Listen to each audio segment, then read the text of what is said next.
And on top of all of that, she's presided over the cold-blooded killings of American citizens, like Renee Nicole Good and Alex Preddy. Unacceptable. She should have never been confirmed. Shame on every Republican in the Senate who put this wildly unqualified person into a position of significance in the Department of Homeland Security so she could unleash brutalization on everyday Americans, American citizens, and law-abiding immigrant families. It's disgraceful. She's got to go. We are dead serious. She needs to be put on ice permanently. She's got to go. And by the way, she's not the only one. Stephen Miller is the architect of Donald Trump's toxic immigration policies. He's a stone-cold liar. He's a bigot. He's a hateful individual. He's a malignant, unelected interloper. He needs to go as well. Why does Donald Trump, if he truly is trying to change direction, have these people around?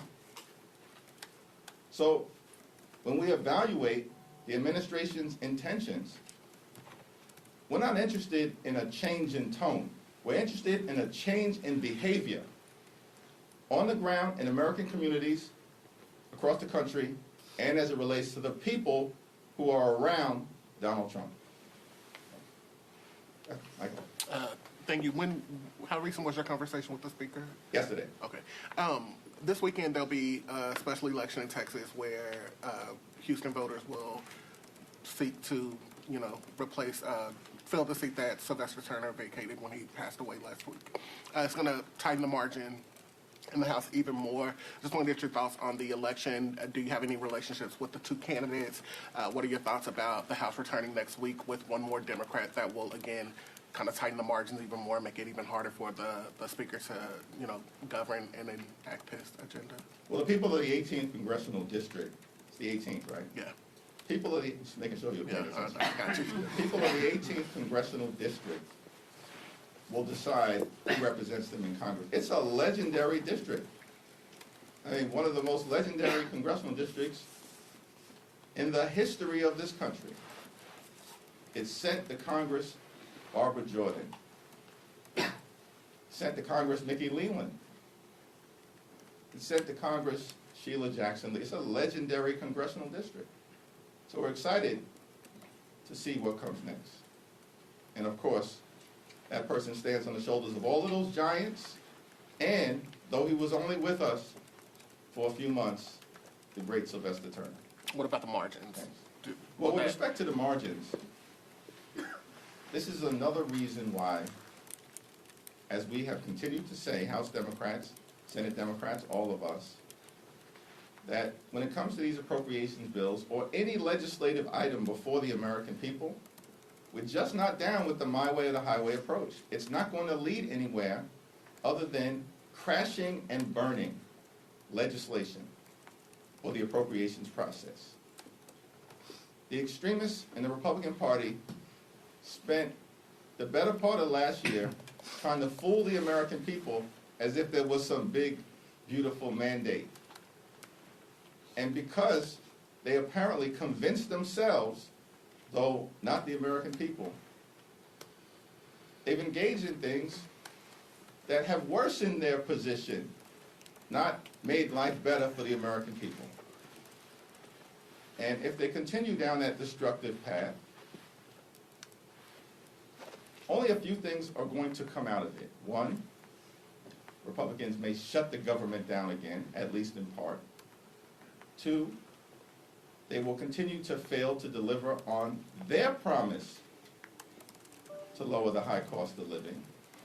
And three, which we know to be the case, they are heading toward defeat on November 3rd, when Democrats will take back control of the House of Representatives. Thank you, Mr. Leader. Thank you. Thank you. I wanted to ask you about these negotiations that are ongoing in the Senate about potentially separating out a DHS-CR. I was just wondering, how you're feeling about those conversations, whether you think Democrats would vote for a DHS CR with changes, and also, are you involved in these discussions at all? I've had conversations with Leader Schumer and Mike Johnson. I have had no conversation with the White House. But the White House understands that the only group of people that speak for House Democrats are House Democrats.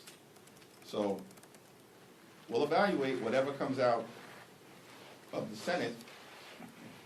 We support the position that the 5 bipartisan bills that had strong bipartisan support in the House should be voted on, sent to the President, and signed into law promptly. The failure to do so will simply be another indication that Republicans, once again, want to shut the government down in order to try to jam their extreme right-wing policies down the throats of the American people. We know where that winds up, nowhere. And at the end of the day, many Republicans, just like it was the case related to extending the Affordable Care Act tax credits, which happened in the House of Representatives, despite months of them saying, my way or the highway, the same outcome is going to result this time around, because the American people know that dramatic, bold, transformative changes to the way in which the Department of Homeland Security conducts itself need to happen, and it needs to happen now. Not weeks from now, not months, not next year, not when Donald Trump finally leaves the Oval Office. It needs to happen now.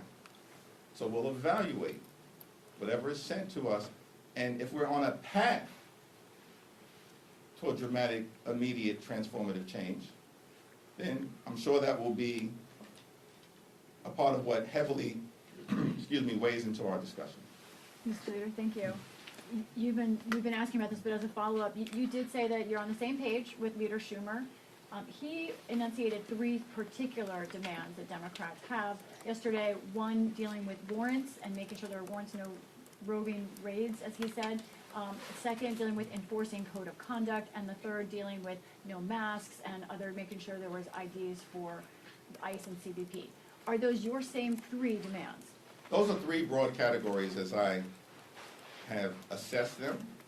There are specific areas within each of those categories that we'll need to drill down on, but from the standpoint of accountability, for instance, it is our position that there need to be independent investigations whenever DHS agents violate the law, and those investigations cannot be conducted independently by the Department of Justice or by anyone closely associated with the Trump administration. They have no credibility to investigate anything.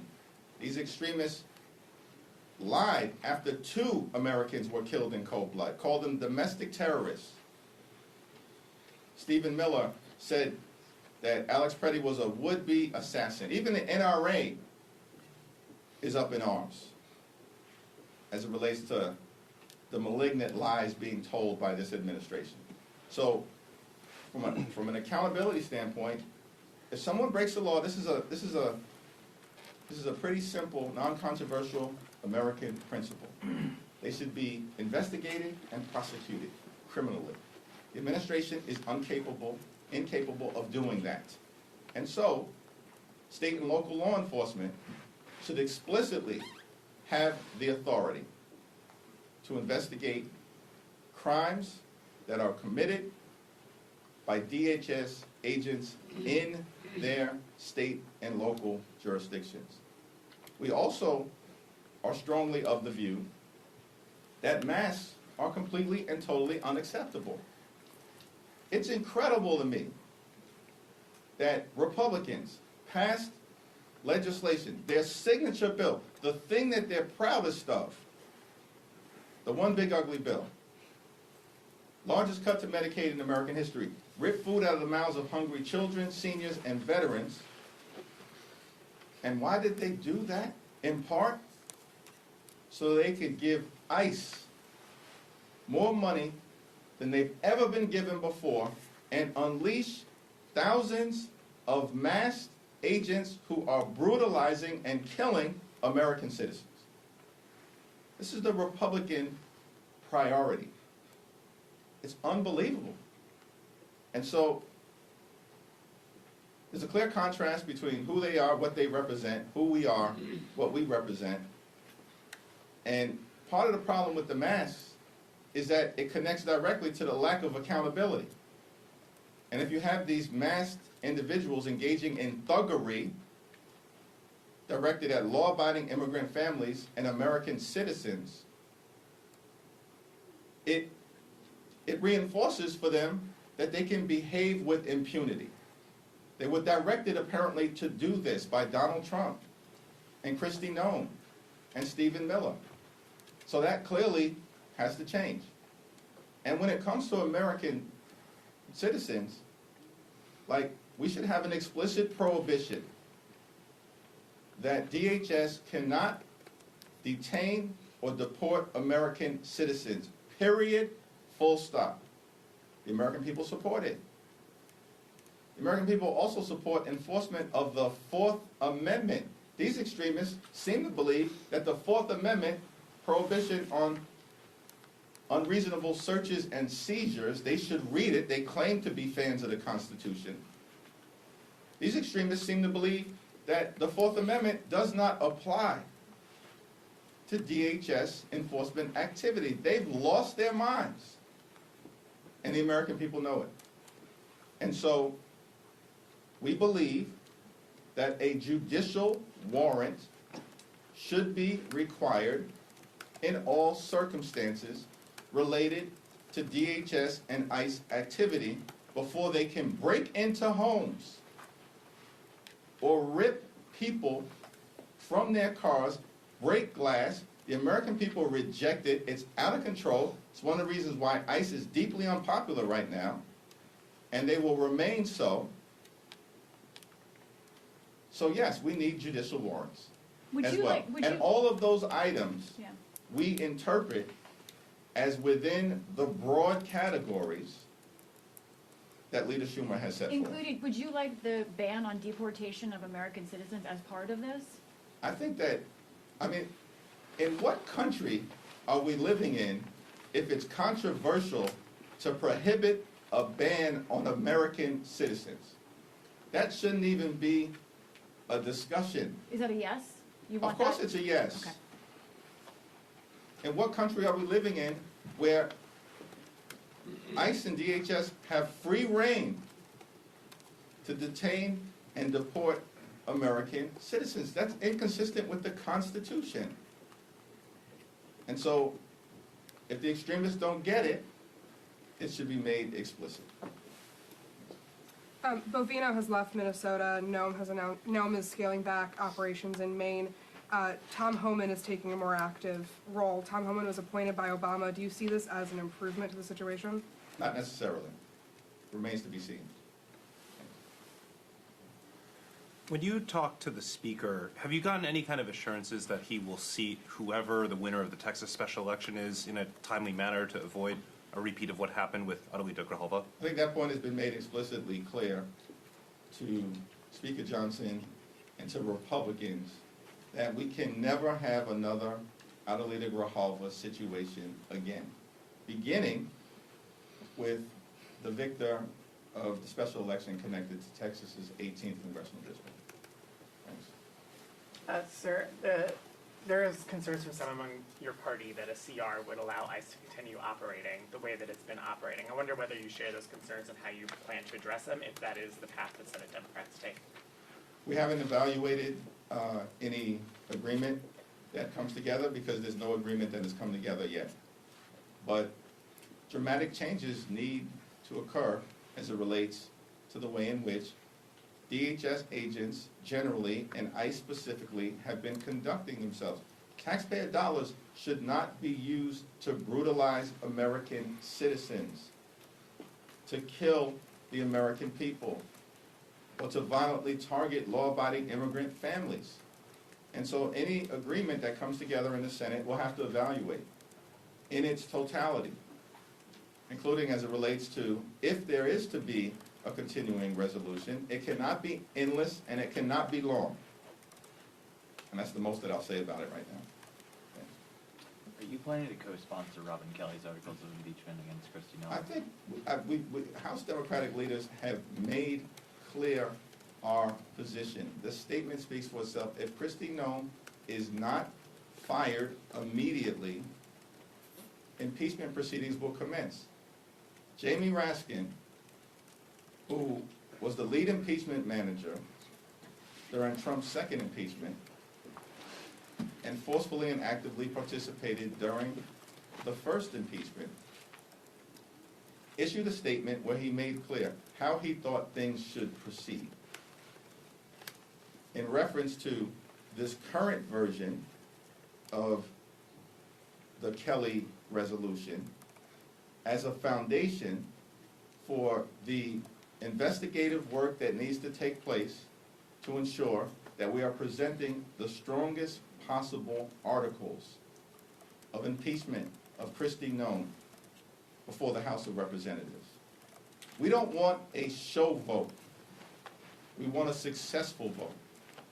In the same way that we've had with respect to the release of the Epstein files, in the same way that House Democrats secured as it related to overturning Trump's toxic executive order that ripped away collective bargaining rights for more than 1 million hardworking federal employees, where 20 Republicans joined us.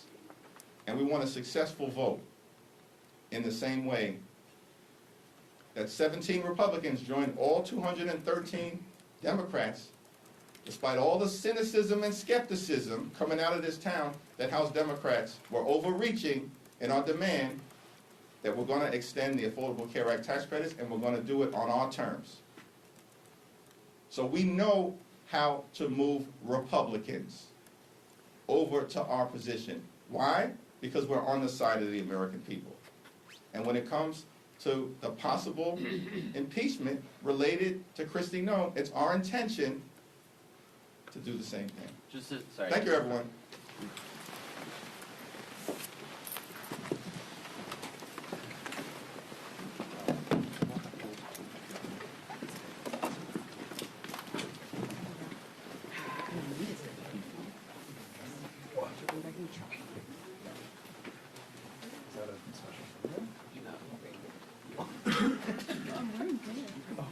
I thought it was only.